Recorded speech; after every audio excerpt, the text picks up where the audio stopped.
Good morning, dear students. Today we are going to discuss about accounting concept and accounting conventions.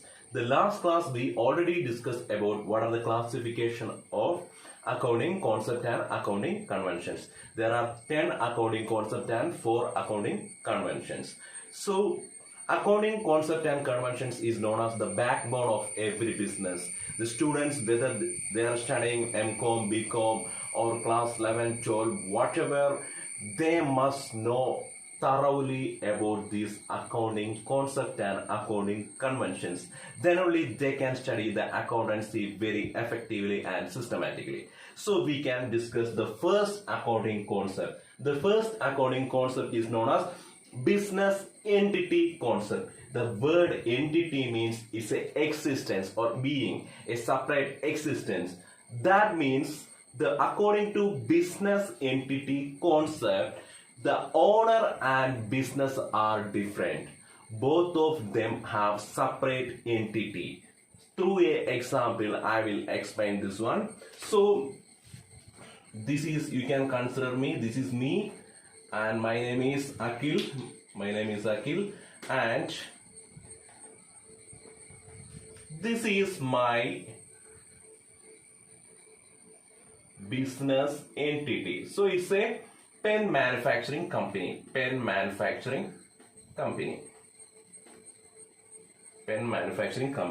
So I am known as the owner of business. I am the owner of the business, and this is my business entity.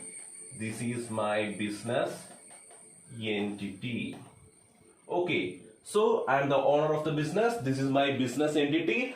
That means I have a pen manufacturing company. So that is known as my business entity. So I am the owner. I am invested money to this business. So to my business entity. That investment is termed as what? Capital. So through which this capital, the business entity purchased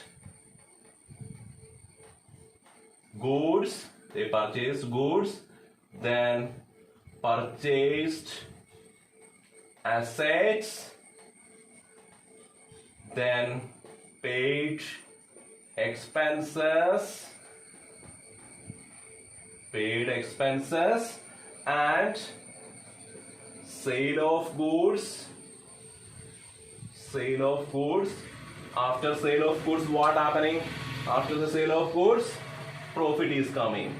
Profit or loss. So we can assume the profit, and this profit is transferring to Akhil, or this profit is transferring to its owner. This process is happening in the business. So that's why I am telling the owner and the business entity are different. And the viewpoint of the business, owner is creditor. That means the business has to pay the profit and capital to the owner. So in the viewpoint of the business, owner is known as the creditor up to the extent of the capital. That is why it's known as business. I mean the owner and the business are different. Okay, and the expenses are classified into personal expenses and business expenses. If you are going, for example, the owner is going for watching a movie with his friend for outside, means that expense, for example 250 rupees incurred the expenses for the watching movie, means that expenses we can't write in business entity. According to business entity concept, that expenses, that is known as the personal expenses. The owner is meant for the movie, means that's a personal expense of the owner. So business and owner is different. The owner cannot able to write that expenses in the books of accounts, because according to business entity concept, the business and entity owner are different. So this is about the business entity concept. I hope you understood very clearly. Nothing is there. The owner and business are different. Both of them have separate entity. Thank you.